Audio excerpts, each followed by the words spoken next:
Everyday Superpower, where we talk body language, relationships, game, human dynamics, and everything in between. Right, let's talk game, yeah?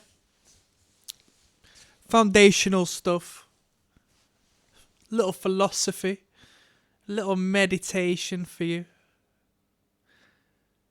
I was speaking to a friend of mine, alright? A female, believe it or not. A female of the species, and over the past weekend she had been on a date. She had seen someone for the first time. They had engaged on social media of one form or another and met up to have drinks, conversations, and see where the night took them. This man was of a couple of years older than her, rightfully so. Tends to be the biological way, right? And the word she used to describe this date was boring. Was it down to the venue? No. Was it down to the hard day of work she had, the hard week of work she had before? No. Was it down to the music in the background? No, it never is. It was down to the degree of depth and intellect within the conversation. Okay?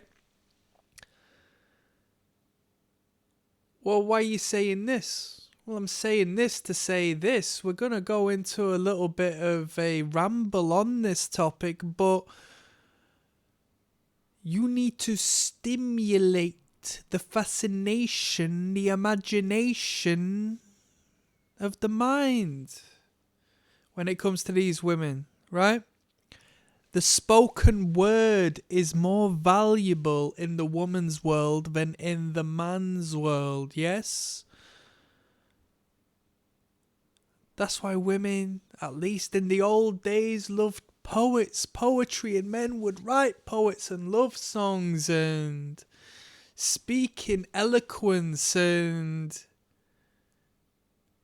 all of these fantastic ways. But she says he was telling me about things he was allergic to, and not necessarily in an informative manner, but that was his conversation. And don't get me wrong, to inform oneself of who you are and to open yourself up and your characteristics, whether, in a positive or a negative means, isn't necessarily a bad thing, because you are engaging in conversation and communication. But she spoke on this particular topic because clearly it was in relation to the word boring that she wanted to amplify and concentrate on. Men, you must have something going on in your life. Men, you must be working towards something. And most importantly, men, you should have a keen fascination and understanding, or at the very least want of understanding, of that woman sitting across the table from you. She doesn't want to hear you talk about yourself all day. Yeah? But she wants to talk about herself all day because nobody asks her about herself. Everyone's so stuck in their self-indulgent, egocentric little hut, little metaphysical, psychological hut, that they never open the door and leave and experience the vast world of beauty that stems from the mind of the person that sits there before them. How have you been today? It's small talk. Is it boring? Yes. The answer to that will give you the key as to where we establish momentum from there on. How have you been today? I have not been too bad. I work in this and that. And people say, oh, you don't want to be talking about work on a date and stuff. Maybe you don't. Maybe that's your personal opinion, and I can see why not. Let's take her away from that. But with that being said, if she works in a different environment to one that you are familiar with, you can now automatically find interest in her and have her express herself and her day and have her emotionally engage with you. We're not talking about other people. Or do you see the football? Or do you see that celebrity? Oh, did you see that on TikTok? Oh, did you see that on Instagram? No!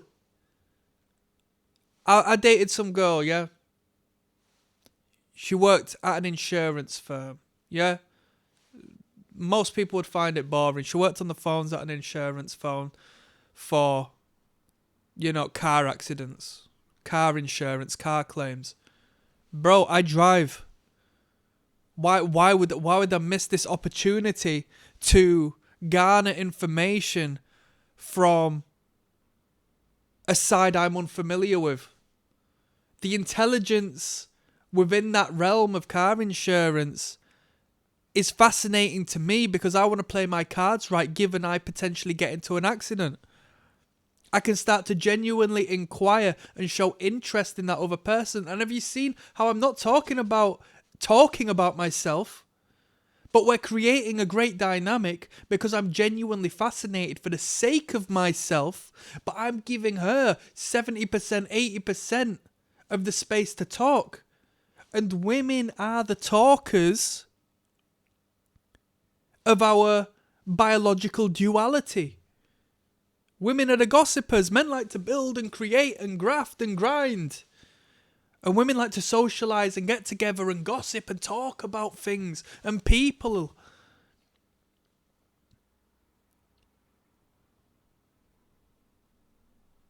If you don't want to talk about work, you'll see it, you'll identify it. You'll read it in her body language. Well, how do I read about it in her body language? Bro, 2 links down in the description of this video. One will take you through to the catalogue of body language, which is free of charge YouTube playlist that I've broken down every single aspect of reading someone through their non-conscious behaviour.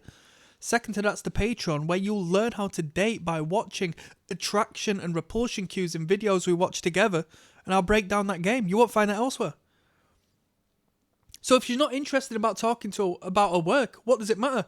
Because you will know, you will identify, and you will steer off that conversation. And you know what? By steering off that conversation, she's going to start to like you because she's going to start to think, this guy is interesting. He communicates well. It's almost as if he has a sixth sense. There is a spiritual element to this man I don't find in other men because he is aware of me. He understands me. He sees me. My parents don't see me like this man does. My ex-boyfriend didn't see me after years the way this man does. But it seems as if he just knows how to speak to me, knows how I'm feeling, knows what I think about particular things, and I didn't know I was that easy to read. What are you doing? What are you learning about? Yeah? What are you learning about? What's fascinating? What are you learning about that showcases the positive and necessary traits and principles of the masculine that will normally attract the feminine? So what do you do in your spare time? Oh, I like to create YouTube videos, and it's fascinating to me. I love to assess and understand the analytics and apply them across the board to other projects. And I mean, yeah. You know what? I didn't really pay too much attention in school, but nowadays the numbers are just absolutely fantastic. I've been going through all the blah, blah, blah, blah, blah. You animate as you talk about something that speaks to you literally. Something that speaks to your soul. Imagine if I was lying, trying to impress her. I'm not trying to impress her by talking about this to the general populace boring stuff. But when you start talking numerics, once you start talking about analytics and using these terms, and you start to showcase a genuine application of this knowledge and intellect, whether she knows it or not, she's going to look at you as somebody who is valuable because she doesn't get that elsewhere. The next man is talking about his allergies. We're building over here. We're creating over here. But anyway, I digress. Let's get back to you, beautiful, okay? Let's continue talking about you. Yeah? Bro, I'm old enough. It's no problem to me. Oh, don't jump on this on the first date. Bro, I don't give a fuck. You think you might have kids in the future? Let's not waste no time. Let's hear about what you have to say. These are big questions that we can go into with depth. I can learn about you, your psyche, and who you are. And whether you do or don't want kids, what does it matter? We are engaging in a very personal level that you wouldn't have expected from a first date. Do you know what I mean? Yeah. Come on, people. Pick a book up. Pursue a hobby. Leave the house. Build on something. Yeah? If I date an Indian girl, I'll talk about Hinduism. I'll ask her if she's Gujarati. I'll ask if, she flipping knows much about Sikhism. Talk to her about Guru Nanak, Shiva the Destroyer. Do you know what I mean? Talk about samsara and the eternal cycle of life. If she's from Eastern Europe, I'll talk to her about what life is like over there, because as far as it's depicted in the media that I have perceived, it looks very cold and grey in relation to other areas of the world. Is that a correct depiction as to the reality you reside within whilst you're over there in that eastern side of the world? I will talk about how these Eastern European girls seem to have their heads screwed on and be a little more traditional when it comes to the realms of dating and finding a partner. Let's inquire and talk about that. So you must think I'm the one then because you've chosen to come and sit with me. Buh. Let's get to know people. And if we have a very little knowledge and understanding, that's far more better than not caring, because then we can learn ourselves. And if it doesn't go well, but don't get me wrong, it will go well. If it does not go well, you take that information, you retain that information because you're fascinated in people, and you reapply that to the next person. Come on.